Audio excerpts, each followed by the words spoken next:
Welcome. This is CITAM ChurchOnline. My name is Jotham Munene from CITAM Mombasa. I'm excited about this particular series of God's Not Dead. In the first video, we said that the assertion God is dead is not true. And then secondly, last video, we saw that it is not crazy, it's not to be considered absurd to think that God created the universe. Today, we'd like to look at the question whether it is possible that the universe as we know it was put together by a super intelligence. Welcome.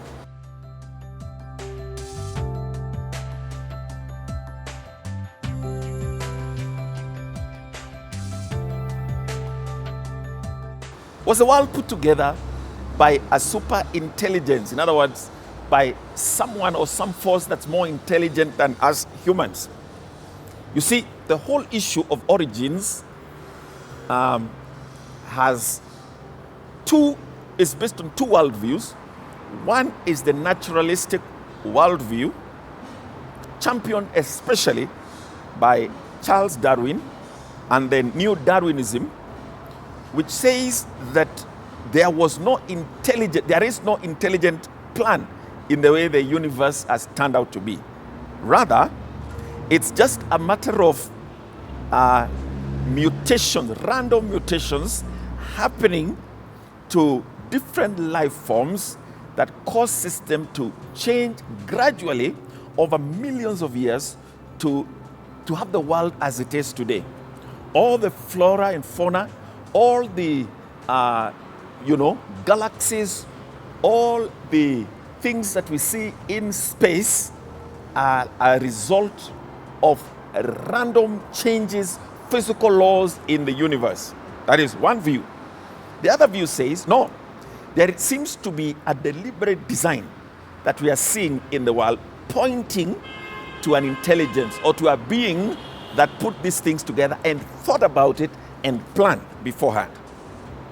So if you look at, life, if you look at a human body, it's made up of complex systems. If you look at the eye, in fact, Darwin himself said that the human eye is too complex to have just come out randomly. If you look at the human brain, it is the most sophisticated machine in the universe.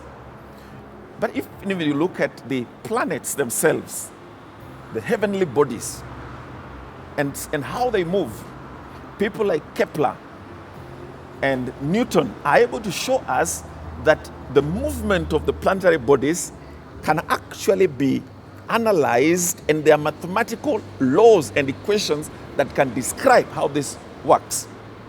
For many people, when they look at that, it looks like it's evidence there is somebody who planned and organized this together.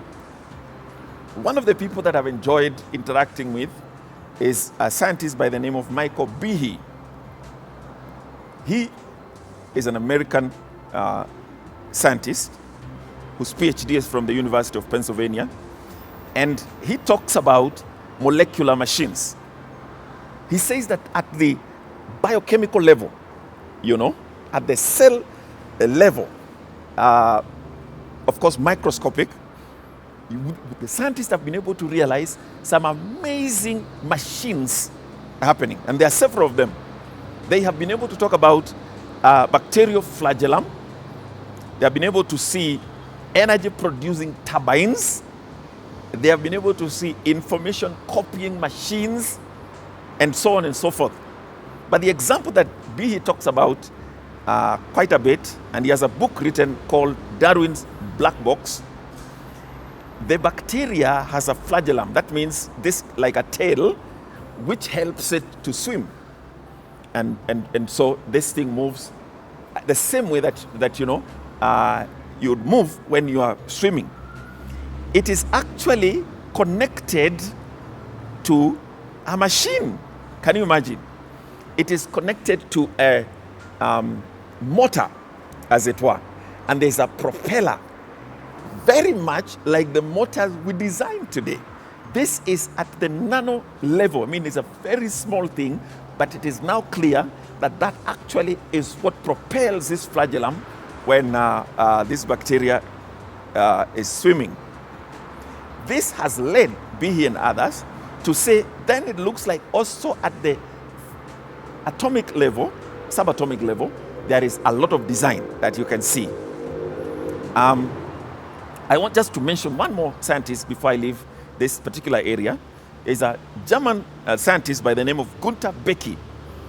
He actually is a paleoentomologist, and he was the curator of the State Museum of Natural History in Stuttgart, Germany. So he decided in 2009 to organize the largest museum exhibit in Germany, celebrating the bicentennial of Charles Darwin's birth in 2009, like I said. And the idea there was to show, in fact, what he did is part of what they were displaying. What he put up a scale, and it was showing Darwin's book on one side, The Origin of the Species of 1859, and on this other side he put several books of people who talk about intelligent design. In other words, God designed, or even if you don't say God, some intelligence put together the world and the universe. And he did that and basically said that Darwin's book outweighs all the other things being said about intelligent design. He confesses that he later actually admitted he has never read these books from scientists who talk about intelligent design. When he read, he has actually now been converted into an intelligent design gentleman.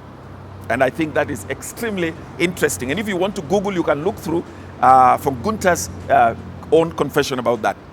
So the point is this: the complexity of the universe, both at the macro level and at the micro level, shows that somebody planned or put these things to place. Listen to Psalm 111 verse 2. The works of the Lord are great, studied by all who have pleasure in them.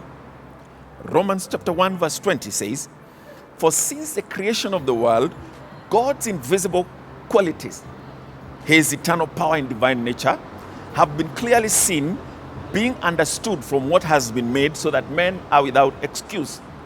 Psalms 19 verse 1. The heavens declare the glory of God, the skies proclaim the work of his hands. What am I trying to say in this video? This video is too short to basically prove the whole idea of intelligent design. But I'm inviting you who has been convinced that the only way of explaining the world is through naturalistic Darwinian understanding, to consider an alternative. That is it possible that actually, if you look at the complexity and the design and plan in the world, it points to an intelligence. In Christianity, we say that is God who created everything.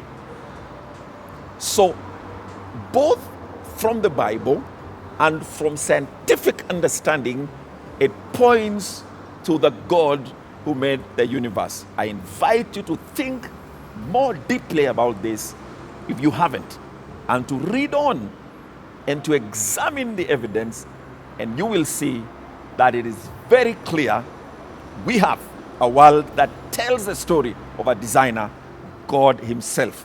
And I invite you to be in a relationship with that God. For more help, we invite you to write to us. If you want more guidance, or if you want to question what I'm talking about also, go ahead and comment in the comment section through our social media platforms down below. Also share and also like, subscribe, so that we can engage further. Thank you. May God bless you.